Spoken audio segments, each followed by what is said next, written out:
Soyons clairs, cette impression de froid, de chaud ou même de bien-être n'est pas le résultat d'opérations destinées à vous ennuyer ou à vous satisfaire. Il y a dans le centre des santé plus fragiles que celles des personnels. Nos calculateurs et toutes nos électroniques sont en effet des mécaniques délicates et vulnérables. La sécurité passe par elles et il faut tenir compte de leurs exigences. C'est pour elles que l'on procède à une opération extrêmement complexe et coûteuse, la climatisation. Les composants électroniques voient leurs caractéristiques se modifier si la température et l'hygrométrie s'éloignent trop de leur valeur nominale.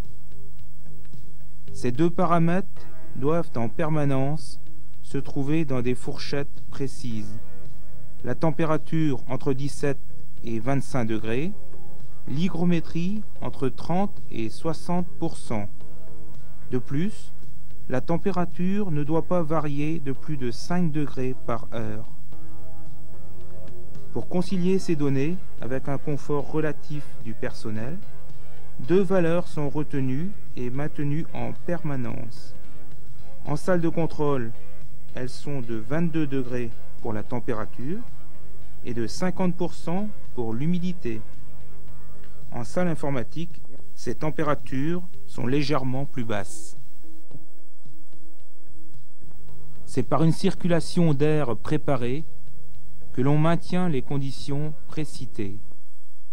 L'air extérieur est amené aux conditions requises dans un vaste tunnel de traitement canalisé par gaine et insufflé dans les salles concernées. Il est ensuite repris, canalisé à nouveau, pour être ensuite en partie évacué et en partie recyclé.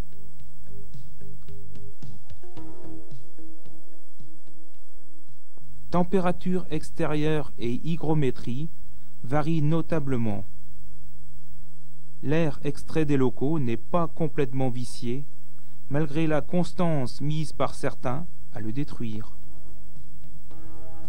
Enfin, les locaux concernés par la climatisation produisent une importante quantité de chaleur.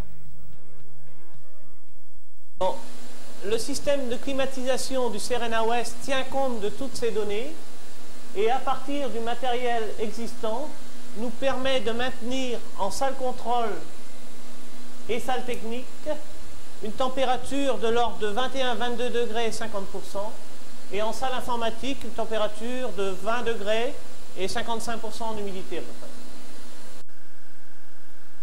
Si l'air en entrée doit être refroidi, on a recours à la centrale frigorifique située près de la centrale électrique. Ces compresseurs fournissent une eau refroidie à 6-7 degrés qui est dirigée vers le tunnel de climatisation. Si au contraire l'air doit être réchauffé, on utilise des résistances électriques placées dans les circuits de ventilation. Pour élever le taux d'hygrométrie, on fait circuler l'air dans un humidificateur et pour réduire ce taux d'hygrométrie, on procède par abaissement de température et donc condensation.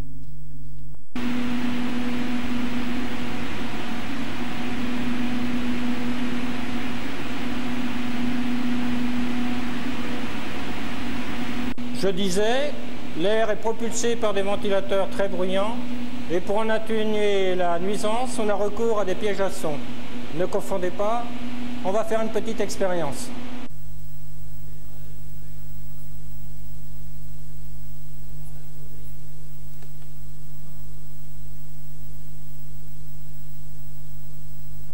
Ce système absorbe une grande partie du bruit de la climatisation. Il y a 4 ensembles du même type répartis sur le circuit de ventilation. Le système de traitement de l'air est installé dans les sous-sols du bloc technique. La circulation d'air s'effectue sur 2 niveaux. Au niveau supérieur, l'air est mis aux conditions propres à maintenir les normes requises et ensuite dirigé vers les salles à climatiser. Au niveau inférieur, l'air repris est dirigé soit vers la sortie, soit vers le système de retraitement. Nous allons suivre l'air pas à pas dans ce circuit. L'air extérieur est aspiré dans les cheminées situées au-dessus du bloc technique. Les volets, appelés registres, sont commandés automatiquement et régulent le flux d'entrée.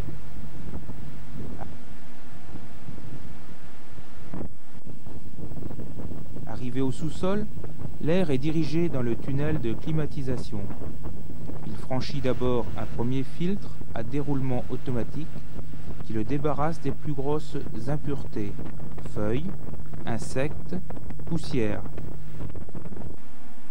Il est ensuite humidifié par le passage dans une trame en nid d'abeille sur laquelle ruisselle de l'eau dont le débit est réglé automatiquement. L'air passe dans le premier piège à son dont vous vous souvenez peut-être. À la sortie de ce piège, il traverse d'énormes ventilateurs. Il y en a 6 groupés par paire.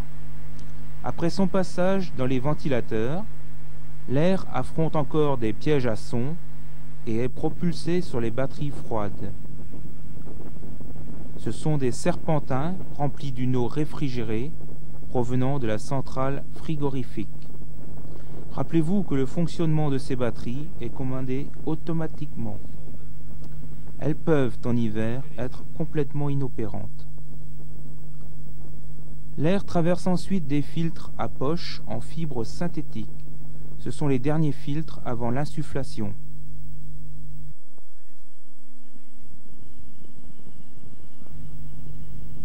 Dans cette pièce, l'air est dirigé vers les 3 salles à climatiser. Pour chacune de ces salles, l'air traverse un système économiseur d'énergie, l'éconovent, dont le fonctionnement vous sera expliqué plus tard.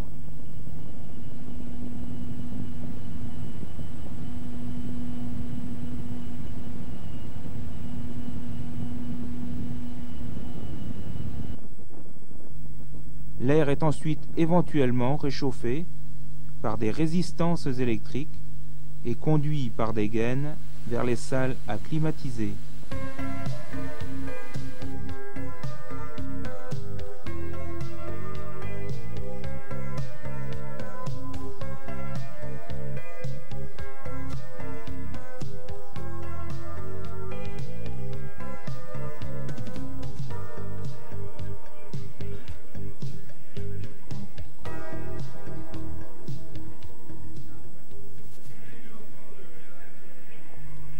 Là, il se réchauffe au contact du matériel électronique et se pollue surtout par la présence humaine. Il faut donc l'évacuer. On procède par aspiration. Il est orienté vers le circuit de recyclage.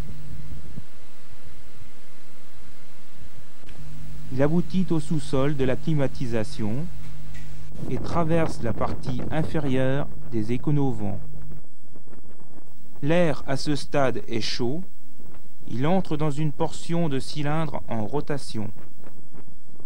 Une partie de l'air aura le temps de traverser l'épaisseur du cylindre, le reste sera entraîné à l'étage supérieur et mélangé à l'air du circuit d'insufflation.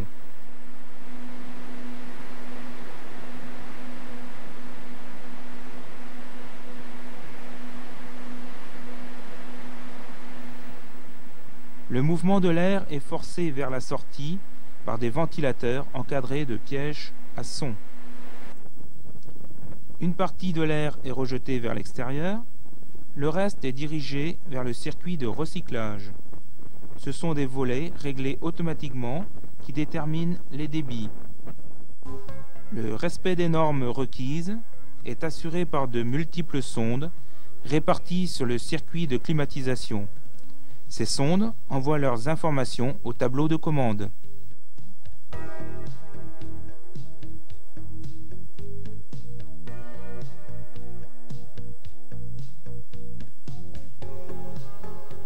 Comme toute installation indispensable au bon fonctionnement des secteurs sensibles du centre, la climatisation dispose elle aussi d'un secours.